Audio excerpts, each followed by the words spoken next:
You didn't do it. You didn't do shit. You ain't doing shit. It's you against you. You against you. How do you want to die? How do you want to fucking be remembered? That's it. Hello, friend. I've compiled some powerful insights from David Goggins, tailored especially for young people who may be facing challenges in life. And by the way, don't miss the previous part of this video.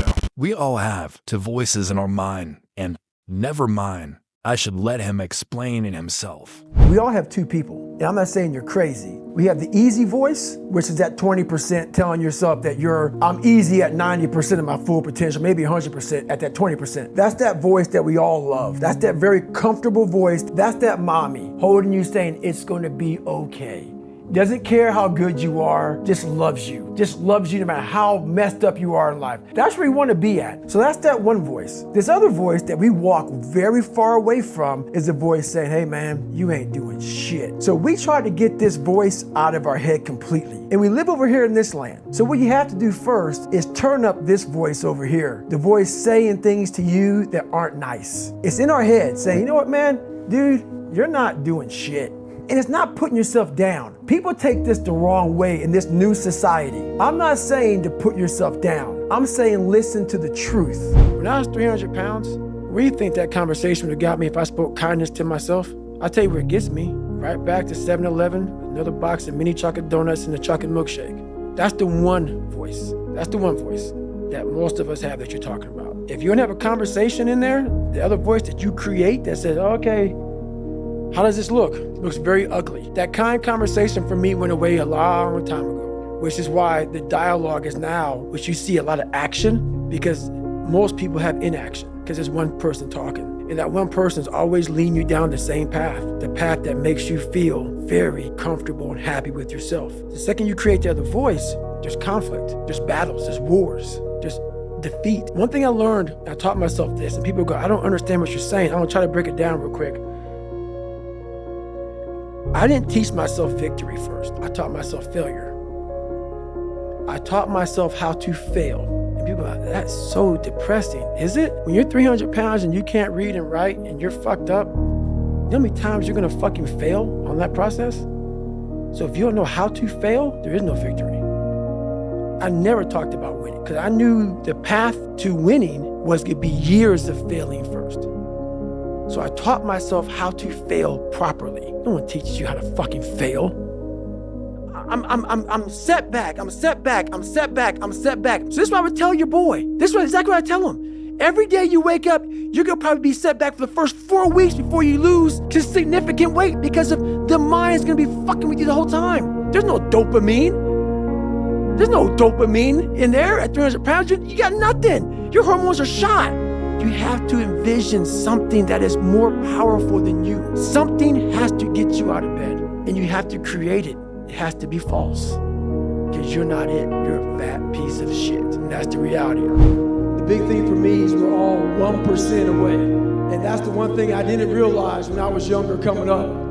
I put everybody on a fucking pedestal because of how I came up. Oh, this person's smarter than me, blah, blah, blah. You guys know the whole story. But when I sat back and I failed out of the Air Force trying to be a pararescueman, and I gained all that weight, and I was some fat ass 300-pound pest control guy spraying for cockroaches. This is when I came up with we're only 1% away from true greatness. I'm sitting there and I'm the same dude that I was that quit pararescue. And now I'm a 300-pound fat ass.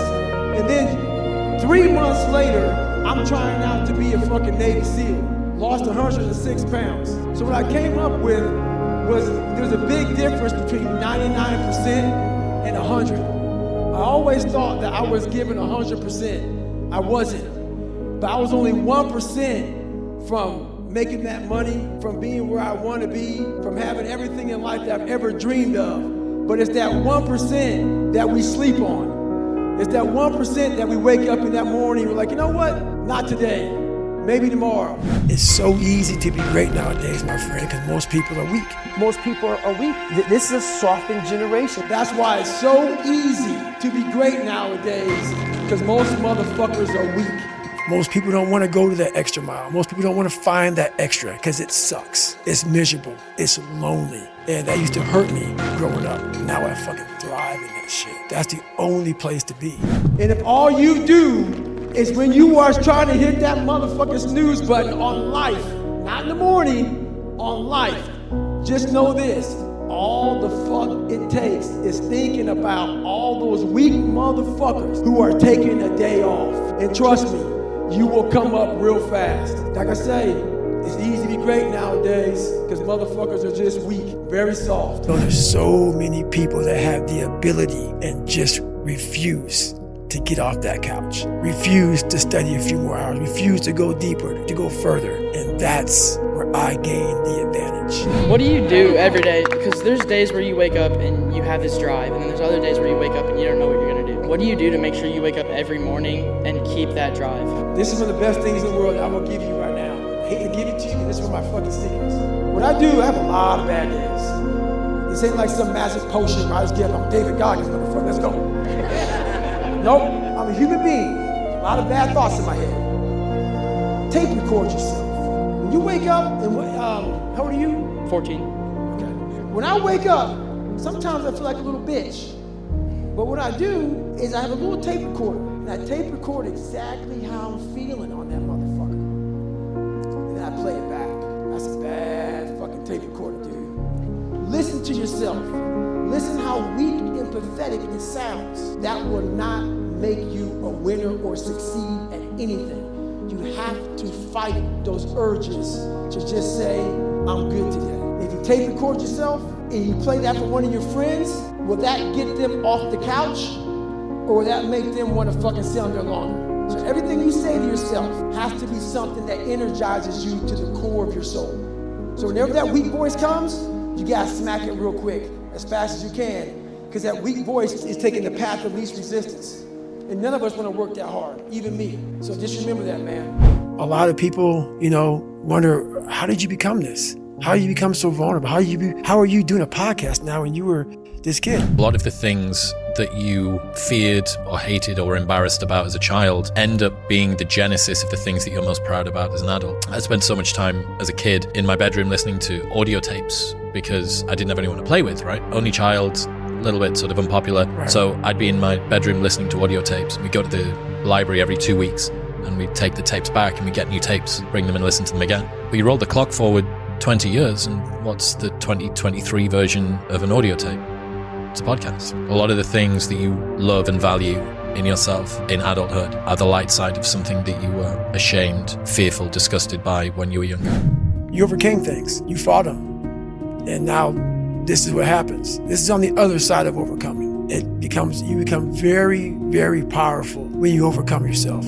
All those things you once cowered from, you were afraid of, when you face them eye to eye every day, you now become a person who has a great podcast. Let's say that there's someone listening who resonates with what you're talking about. They've been through trauma, they've been through hard times, but they keep breaking promises to themselves and they're struggling to get off the couch and they're having a pity party. How can they stop feeling sorry for themselves? That's a difficult one because you have to want it. You have to want to be better. How bad do you want this? What are you willing to give up? What are you willing to sacrifice? Getting soft, dude. Kick your fucking ass again. I can't tell you how, because you're not gonna do it. Just don't fucking want it. You're not gonna do it. You know exactly what to do. It sucks. It just fucking sucks.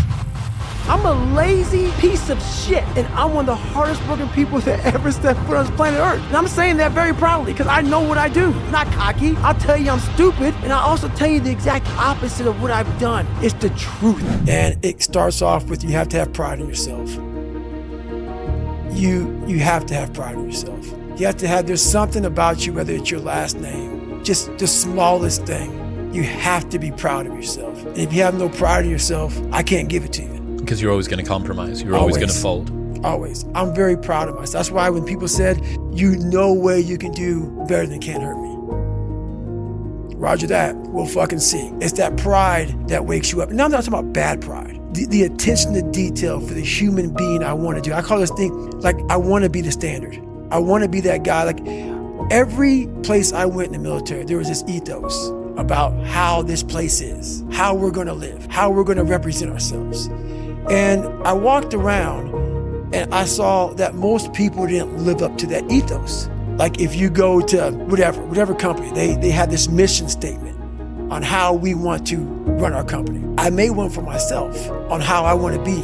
And that is why if people can make up a mission statement, an ethos in which they want to live by, and every morning you wake up, you hold yourself accountable to that mission, not a company's, your own. Make up your own mission statement. What do you want to be in life? And once you do that, now you can work with somebody to get better. You can work with yourself to get better. But until you know what you want to stand for, you will always just be sitting down. You'll never stand for anything. What's that quote? If you don't stand for something, you'll fall for everything. That's it. It's a true statement. I hope you took away something valuable from this video. Stay strong, champ. I believe in you. And also don't forget to subscribe so you don't miss my other videos. Oops, I should go this way.